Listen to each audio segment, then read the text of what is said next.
Hi, sir. Thanks for your time today. So they call you the Norfolk Nightmare. Tell us about the nickname and more about yourself. Well, my name's Tommy Fletcher. I'm training with Mark Tibbs at the Origin Gym, and they call me the Norfolk Nightmare. I'm from Norfolk, and I'm 6'7", powerhouse, power in both hands, and when I hit them clean, they go. So, and I'm with signed to Frank Warren, BT Sport, S-Jam, are my managers, and yeah, so I'm on a roll, 4-0, 3 KOs. Yeah, I know those guys. You got Sam Jones. I interviewed Shane Watson. We got Adam Morley and Shane Watson now. Yeah, I interviewed Shane a few days ago. How long have you known those guys? Tell me about the work they've done with you. I've known them for about a year and a half now, probably coming up to 2 years. When I started training down here, I got in contact with them. Obviously, we sorted out a good management deal, and then now we're rolling. But yeah, we've got Adam and Shane, my managers, and there's other people in the S-Jam, other people in the S-Jam that are behind the scenes of that. So it's a big firm, good quality managers. I think they're the best in the business for my boxing career and where I need to go. What are your plans in boxing? What are some of your goals? And are there people in boxing that you particularly want to fight? Yeah, of course. Well, obviously, like I would say, I want to be a champion. Everyone, if you don't want to be a champion in boxing, then you're in the wrong sport. So I say I want to be a champion, but I want to get. I've got to take step-ups along the way and see how far I can go. But I want to get titles and I want to make the big money, of course. Yeah. That's good. Yeah, we all need step-ups in boxing. Are there any particular names you want to fight? Listen, I won't say no names. No, camera, okay. Obviously, like, there's no point starting any beef, but I think I'll smoke a lot of people in the division. And, just got to get up there. I'm only doing 6 rounds at the minute, so when I get up there, 8, 10 rounders on title level, then you'll start seeing me getting in there with top names, top big names. But I'm only 21 years old now, so I'm in no rush at all. Cool.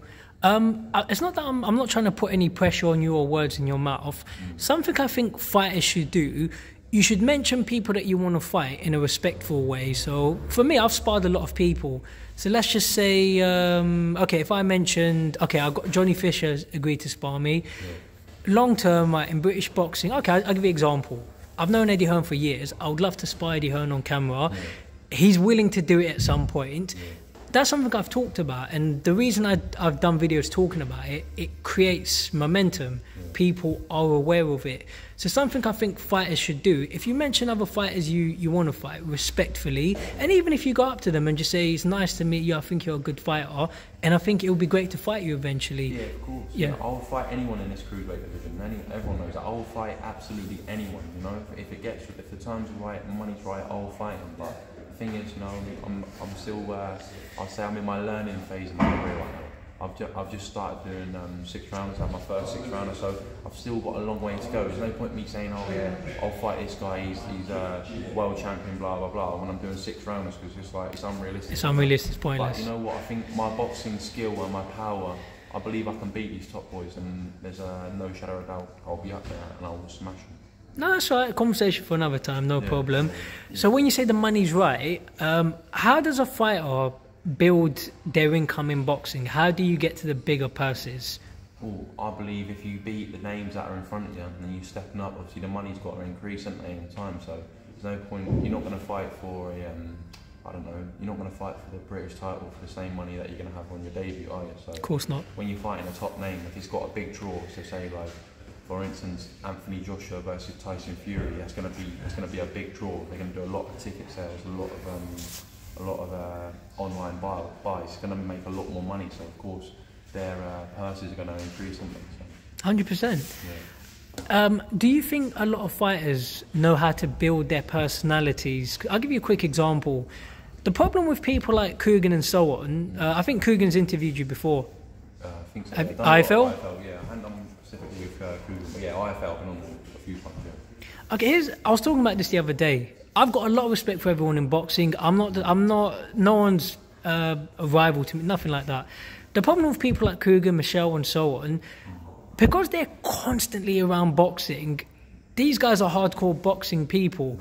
So obviously everything they say, they're speaking from a very limited window. For me, because I'm someone who works a 9-to-5 job, sometimes I'm doing over 70 hours a week, a lot of fighters, when you talk in a lot of detail about, well, you know, I've been training with Adam Booth and so, the average person isn't really going to care. if you're getting your fights on TV and we're watching you for free, like football, then that's how you start building the big momentum. Do you feel fighters need to do more to reach the man on the street? Because I'll give you a quick example.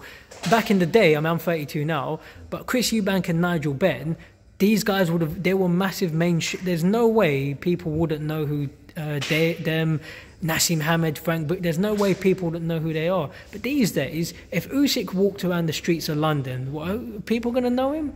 No, I think you're not wrong, you're not wrong at all. But I think there's besides like boxing and like you've got IFL, seconds, like all the top interview channels, the ones that are leading right now. I think there's a lot more that you can do than just doing interviews for them, like small things, you know, like say I don't know, in your city that you live, you can go do PR things around where you live. Like, but I guess what you're saying is that that's still very limited to the people, like the audience that you'll be reaching. But I suppose you got to go with the times, really, ain't you? Like, you got to go with the times. I think a lot of people are getting big Instagram followings now, and Facebook, Twitter, and that, etc. Like, people, they're getting more followers. They see that as how known they are. It's all mostly online. But going back to what you said, I think like if Usyk was to walk through London, not as many people would know him compared to when Ben and Eubank were fighting. So it's something to look into, I guess. Yeah, as a fighter, you've got to try. You want to get as big as profile as you can, and generate the most money and the most views for your fights. I'll give you some simple examples. We'll go into more detail another time. But what I would say to you, try things like go out there, visit youth clubs, schools, these sort of, get to talk to some of these people that are involved in knife crime. For me, I'm 32, lived in London 27 years, never been arrested, never even had a police warning. It's not that I'm trying to show off, but there's a lot of people, I've met 15-year-olds that think I'm lying, that are shocked when I say that. But I say, I got stopped and searched once in my life. I kept calm, I kept polite, that was it. If you go out there and meet people in these backgrounds, in these sort of, and try and mentor them, try and give them advice. I remember about 10 years ago, I've been to David Hay's gym before. David Hay, he used to invite some of these sort of troubled kids and different things to his gym. When you do things like this, that's how you get these people interested in you. They're going to say, you know what, I like that Tommy, he had an effect on me. And long term, that's how you're going to get the general public. But if you're just constantly talking about, not you per se, but, I was hitting pads the other day with Mark. Yeah, but a lot of people aren't going to give a toss right.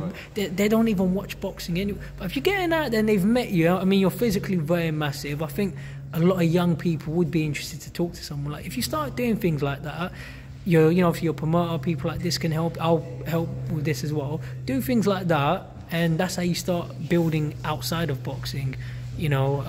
What's your opinion on that? Yeah, you're not wrong. That's what, going back to what I was saying, like going to your local city and that, and going to do like different PR things that are similar to what you just said. So, but I think that could also be limited, though. You know what I mean? Like, say you go to London or Norwich, which would be like probably the closest city for me. Once you start going around all the schools, that you can get a lot of ticket sales. But if you're looking on like a massive national or worldwide scale, I think that could be limited. Like that's right. Online is probably like the big way to reach the biggest audience and grow your boxing career profile. But like you said, like going to all different places, schools and that near you, and I think it would be good for your profile and building fights. Yeah, so we'll talk about it another time, I guess. What's it like being a boxer? How do you feel people treat you? What's the most challenging sort of part of your life? Financially, for example, are you selling tickets? Yeah, it's good. I'm enjoying it. The professional boxing game. It's, I'm driving here to rain each day, and that each day I'm training. And it's good. I'd rather be doing this than working a full-time job. If you know what I'm saying. Like, it's, I'm really enjoying it, and I want to get up there, the top names, and I think I'll be well up there. That's great to hear. And last question for today. Well, I've done both. I work full-time. I agree, boxing's definitely much better than working full-time. Last question for today. Over the years, I've sparred a lot of people on and off camera. Tyson Fury, Brandon Rios, Kelly Pavlik, etc. So I took a break for a few years, but I'm giving it another go. Sparred Kell Brook on camera not too long ago. I want to try and get as many fighters to spar me on camera, or obviously it depends on the person, even if it's a training session. And I want to try and do something different from the other YouTube channel. I want to try and do a more in-depth book on boxing, a more in-depth look at fighters' lives.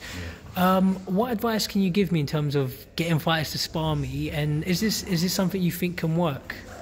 Of course, man, you can do anything that you want to do if you stick your mind to it. If you want to go in there and spar Tyson Fury, then I wouldn't advise it. Like, I've done it twice, actually. Yeah. Well, no. Yeah. If you spar them, yeah, fair enough. But like, them top boys, if they get in there and proper get vicious, then you don't want to get chinned. But the thing is, if you get in there on a terms to just spar and that, and they take it steady, then yeah, go for it. You know, like if you've got ambitions of being a fighter, then go for it. Get in touch with their coaches and say, look, I want to come down, spar and that, get in the mix with these boys. I'm sure they would. Like, there's no harm in sparring, is there? Like I said. So, Of course not.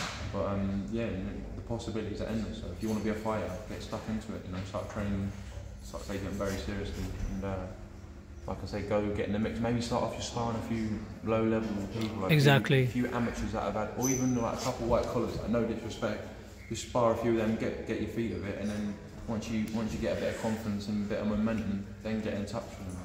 But, yeah, that would be my advice to them. That's what I'd say. No, I've had a few white collar fights. I've had an amateur fight. Yeah, I'm not bad. Yeah. Last quick thing I'll say for you to understand the whole point of it.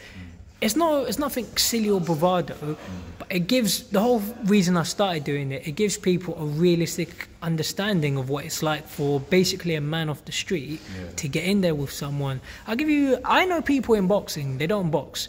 I know people actually think if they got in the ring with Amir Khan, they actually say, yeah, you know, I reckon I could rock it. They actually think that. You got people down the pub and that sit there getting pissed on a Saturday. They'll watch Amir Khan say when he was fighting, say, oh, he should have done this, should have done that. It's just a classic, like, stupid idiot that goes down the pub. I think, like, you know, for instance, that's what I'm saying. There's people out there that probably say, realistically, like, point is, he should have jabbed more. But you got a lot of people in boxing, positive and negative people, but I wouldn't listen to them, you know.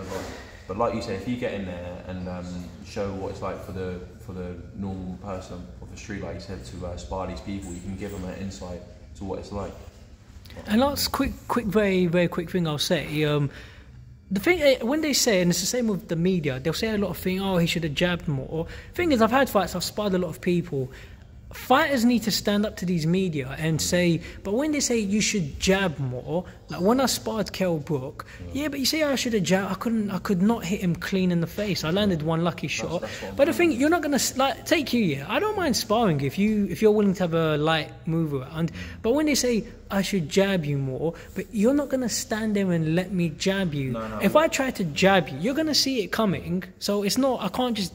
You're limited by what you physically can do, like, of course. You know what I'm saying? And from experience, like, that's what I'm saying. You can't buy like pedigree and experience. But when I was saying when you should jab more, I was meaning like from someone that was sitting at home. Oh, okay. Watching a fight like Amir Khan versus Kell Brook, say like could say, oh, he could have done this, he could have done that. When they have no experience or any knowledge on boxing, other than just what they watch on the TV. You know what I mean? That's what I was referring to. Oh yeah, but that's what I meant. Yeah, like, sorry. What you're saying, is a valid point. But yeah, like.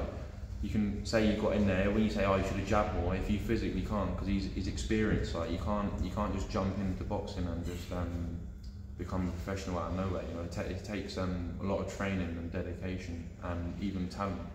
So it's a long process, but you know, I mean, I think you can. If you can spar anyone. If you mix it with them, you can spar anyone. It's just whether it's up to you, I guess. Do what you do. Yeah. And last quick thing I'll say, just so I'm not nuts or anything. I mean, I've sparred loads of people, but you just have a chat, you explain to them what you want. Like, take you. I don't mind sparring you, but so long as I've explained to you what it is I mean, and you're not going to take the mick, then yeah. If I was getting in the ring and sparring someone else preparing for a fight, it'd be a lot of different spars. Exactly. Having to move around with someone that's not got much experience, for example, like. But yeah, it's two different types of sparring, isn't it? But both of them, you can still say you sparred that person, I guess. I might have to start using the word move around more. Yeah, I think so. Yeah, moving around and sparring. Just in case they get confused. Training, you know what I mean? So it don't really matter. But, yeah. Cool, man. Thanks for your time, and hopefully you and me have a move around sometime, Tommy. Lovely stuff, man. Cheers, bro.